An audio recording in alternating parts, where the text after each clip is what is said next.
Have you ever left a dinner, a party, or a hangout feeling completely fine, only to get into your car, close the door, and suddenly think, wait, did they actually want me there? Nothing obvious happened. Nobody insulted you. Nobody asked you to leave. People laughed. They talked to you. They said goodbye like normal. But then you remember one moment. A 2-second pause before someone answered. A friend checking their phone while you were talking. A text that got a thumbs up instead of a real response. And somehow, your mind connects those tiny moments into one uncomfortable conclusion. They don't really like me. They're just tolerating me. Here's what's interesting. Sometimes the hardest part isn't believing that people might reject you.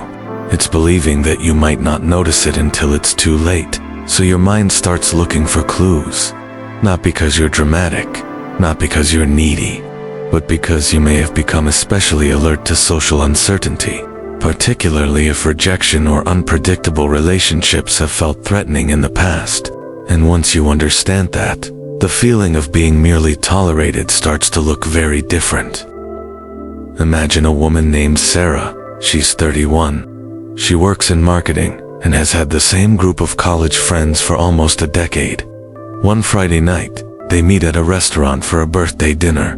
The table is crowded. Glasses clink. Someone is telling a story about their boss. Everyone laughs. Sarah joins in. She tells a story of her own. People smile. The night feels normal, but while she's talking, one of her friends glances down at their phone, just for a moment. Later, someone takes a little longer than usual to respond to Sarah's comment. Again, nothing unusual. But on the drive home, those moments come back. She hears the silence again. She sees the phone screen. She remembers the delayed response, and her mind starts filling in the blanks. Maybe I talked too much. Maybe I was annoying. Maybe they were ready for me to leave. Then she remembers a text from 3 weeks earlier that only received a thumbs up. Then she remembers that nobody in the group had initiated a conversation with her for several days. Individually, none of these things tell her very much. Together, inside an anxious mind, they start to feel like a case. And Sarah begins treating that case like evidence. This is where psychology gets interesting. One cognitive distortion that can show up here is called emotional reasoning. It's when you treat a feeling as if it were proof of a fact. You feel unwanted, so your mind moves toward, I must be unwanted. You feel like a burden, so it becomes, I must be a burden. But feelings tell you something about your internal experience. They don't automatically tell you what another person is thinking. That's an important distinction, because the event can be real, while the meaning you give it is uncertain. Someone really did look at their phone. Someone really did take a few seconds to answer. The question is, what did those moments actually mean? Your mind may have one answer, but it isn't necessarily the only answer. Maybe the person was distracted. Maybe they were tired. Maybe they were dealing with something personal. Maybe they simply didn't know what to say. Or maybe they really were less engaged in the conversation. The point isn't to assume everything is positive. It's to recognize when the information you have is ambiguous. And this is where rejection sensitivity can matter. Rejection sensitivity is a tendency to anxiously expect rejection, notice possible signs of it, and react strongly when rejection seems possible. For someone who is highly sensitive to rejection, an ambiguous social moment can become much more emotionally significant than it might for someone else. A delayed text isn't just a delayed text. It becomes a question. Why haven't they answered?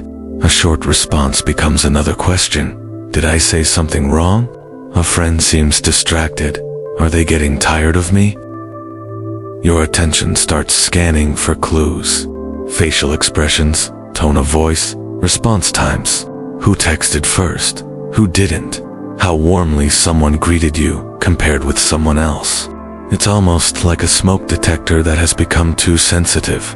The alarm is real, but an alarm isn't proof of a fire.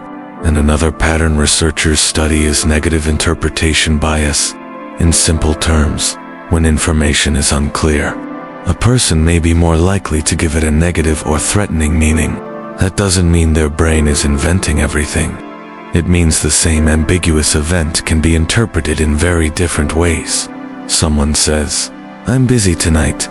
One person hears, "No problem, they're busy." Another person hears, "They're avoiding me." Same words, different interpretation, and previous experiences can influence which interpretation feels more believable.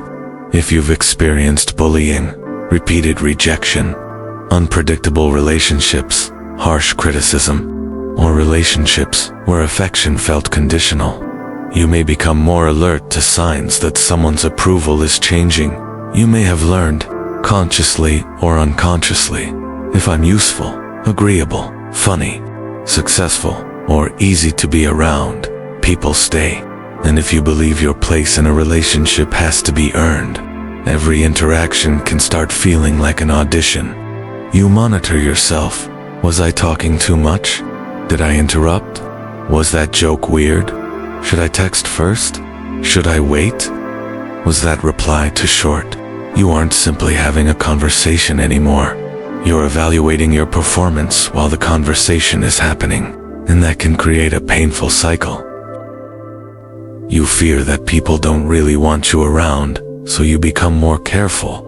You talk less. You stop initiating plans. You avoid asking for attention.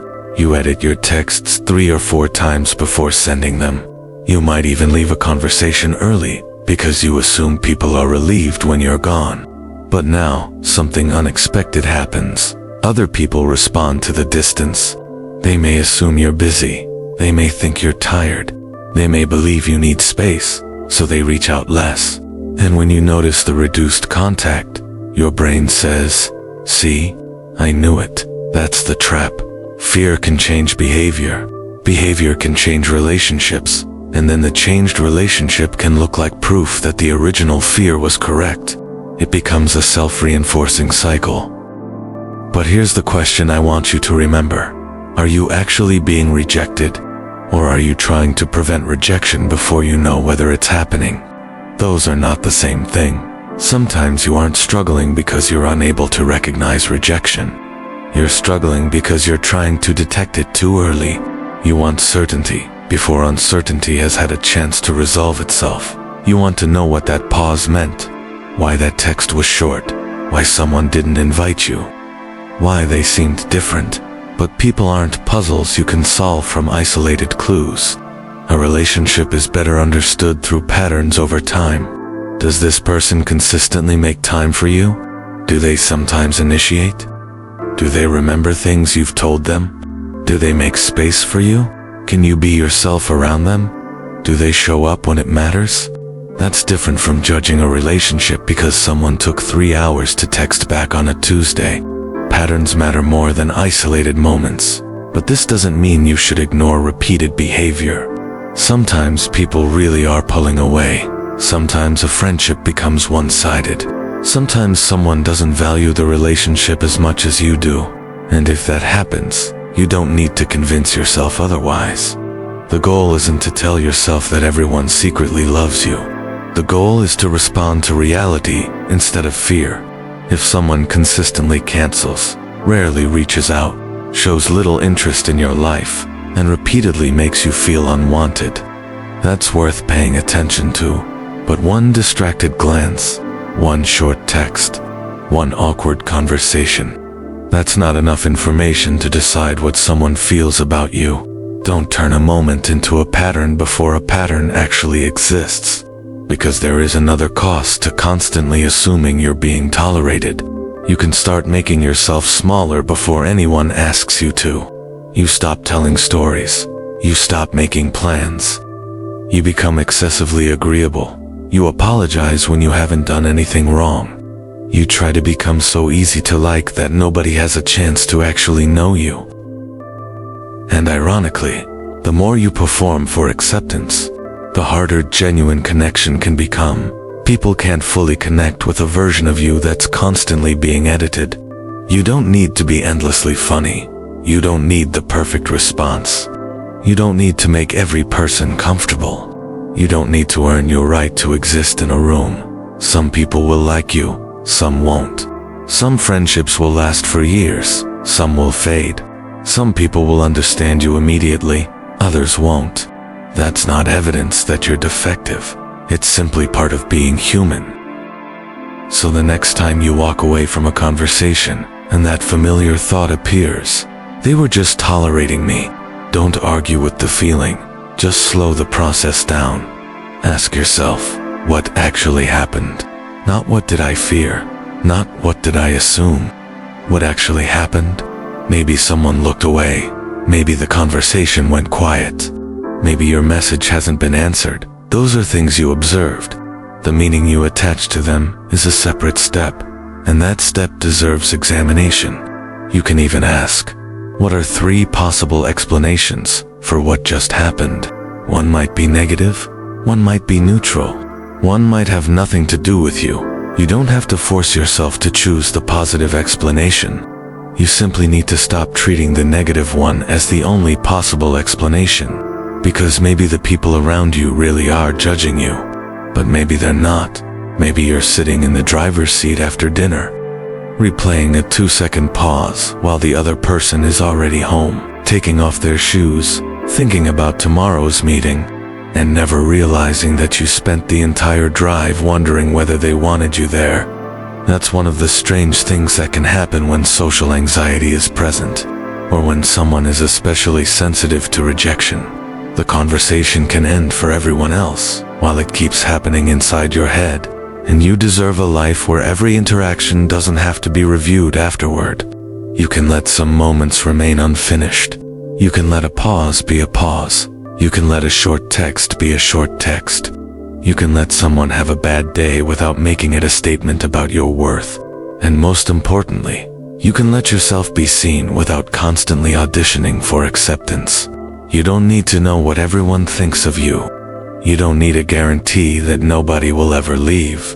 You only need enough trust in yourself to know that if someone does leave, you will still be okay. So tonight, if your mind starts replaying a conversation from earlier, take a breath.